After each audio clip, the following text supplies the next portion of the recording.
For this video, I'll be reviewing the Hygger HG058 and sharing my personal experiences with it. This budget-friendly, entry-level, full-spectrum light is designed for use with planted tanks, but its low price point also makes it a solid option for a general aquarium display light. For full transparency, Hygger did send me this light for free, and they've also gave me a discount code that'll include free shipping for US residents that I'll put in the description. That said, I have purchased several Hygger lights over the years and I've always had a great experience with them, so I was eager to test out their latest entry-level model. So starting with my first impressions, and the Hygger HG058 follows a standard aquarium light design, with the main body being supported by these easily extendable legs. The light's available in several different size variants, allowing it to fit tanks ranging from 30cm to 137cm, or from 12 inches to 54 inches in length.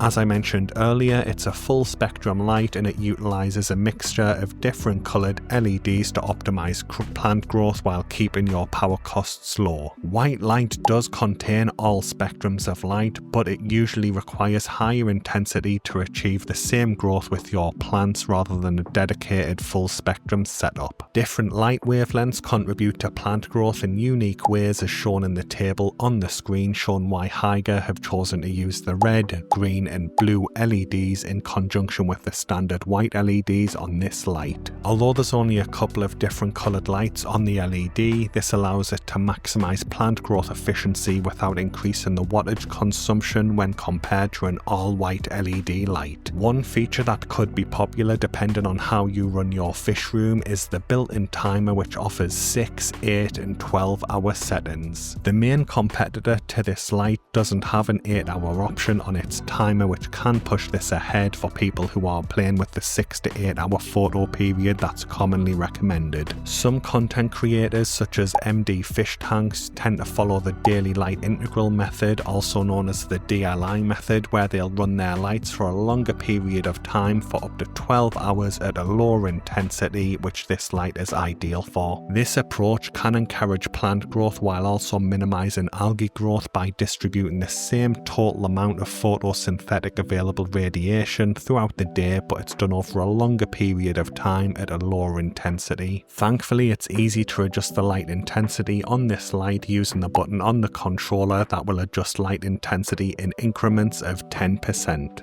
At the time of recording this video, the Hygger HG058 is the only entry-level light on the market that I'm personally aware of at this price point that offers this level of power, while also offering both the 6 and 8 hour timer settings as standard. I doubt that most beginners will realistically be using the 12-hour option or the DLI method, but it is nice to know that it's there if you need to use it for your setup. Personally, I run my light at full intensity for 6 hours per day, just like all of the other lights in my fish room, and I'm not having problems with algae in the tank. That said, I can see why the DLI method is becoming increasingly popular even outside of other influencers using it, because it lets you keep your tank lights on for a longer period of time so you can see your fish and enjoy your aquarium for longer periods each day. It's worth noting that the timer chip in this light runs on the standard 24-hour cycle, and in my experience it's been extremely accurate. Setting the light up is very straightforward, and first you will adjust the light to your preferred brightness level using the interval button. Then you press the timer button until you're on your desired duration for the light. That's when the timer chip will kick in at the time you press the button to start the timer, and it will automatically repeat the cycle every single day. For example, if you set the light to 70% intensity and choose the 12-hour photo period and press that timer button at 10 AM, the light will run for 70% intensity from 10 AM to 10 PM before turning off. The next day it will automatically turn back on at 10 AM because that's when you press the timer button on the previous day, maintaining the same 70% brightness setting, and it'll continue to repeat this cycle over and over and until you make an adjustment. I do like to cover the power output for lights that I make videos for, focusing on lumen and PAR ratings, but Hygger haven't released any information for the HG058. I checked the user manual, their official website and their Amazon listings, but I can't find anything about PAR,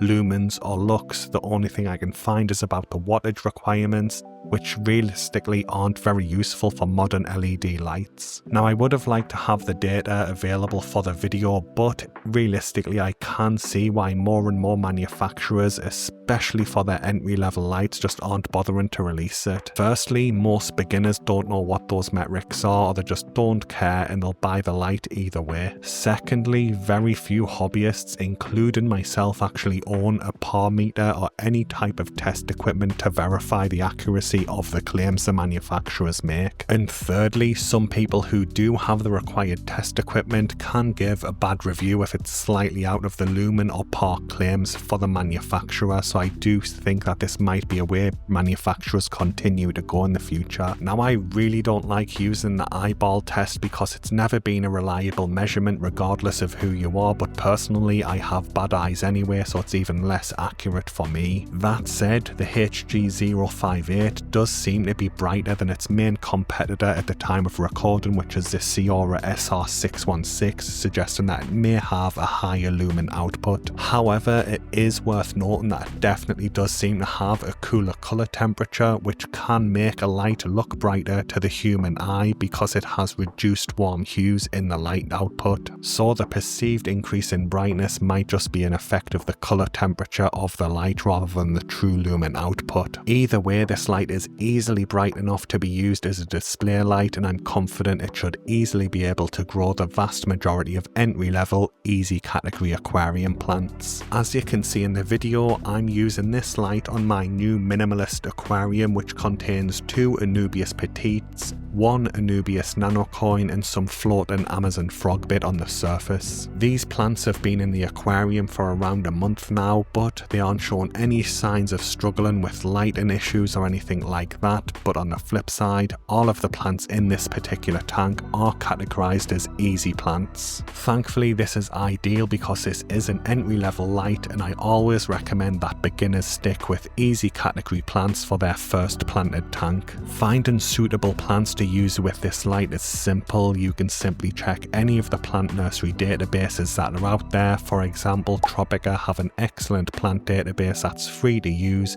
You simply filter it to show the easy plants and then choose what appeals to you. It is also worth noting that a lot of the lighting recommendations for these plant categories were established literally decades ago based on older, less efficient lights. Modern LED lights such as this Hygger light are far more powerful and energy efficient than the legacy light, so I'm confident that this light could support some of the medium category plants. So moving on, and I do usually like to compare anything that I review to the similar products in the market that are targeting the same user base, but at the time of recording there really isn't that much direct competition in this price range for this light. As I touched on earlier, the Hygger SR616 does appear to be the light that kickstarted the category of low-cost, high-output aquarium lights, and right now it's the only real competitor to the Hygger HG058, as both are designed to serve the same purpose. The biggest difference between the two is that this Hygger light has that 8-hour timer option on it, and again, I know to some people it might not sound like a big deal, but some people do use that as their standard photo period, and the Hygger light doesn't have that on it. I am aware that Nycrew have released their classic LED Gen 2 series, but for whatever reason that particular light has been plagued by supply issues here in the UK. I can literally get any other Nycrew light that I want on Amazon, but for some reason that specific one is an absolute nightmare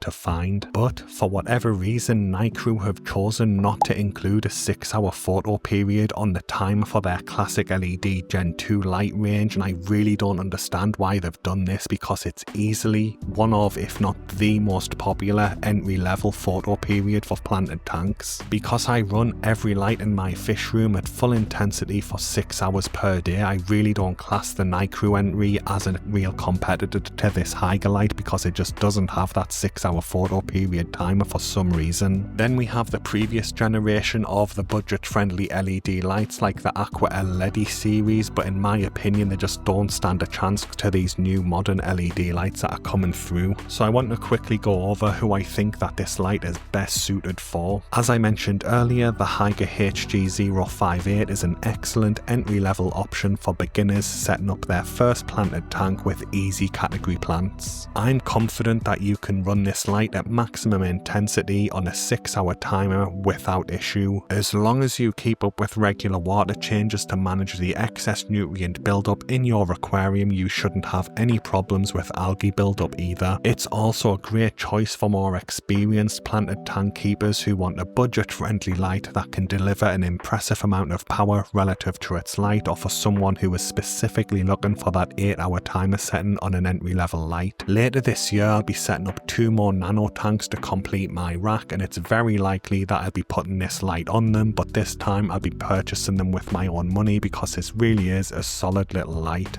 Anyway guys, that brings the video to an end. I hope you found it helpful. Thanks for watching and have a good day.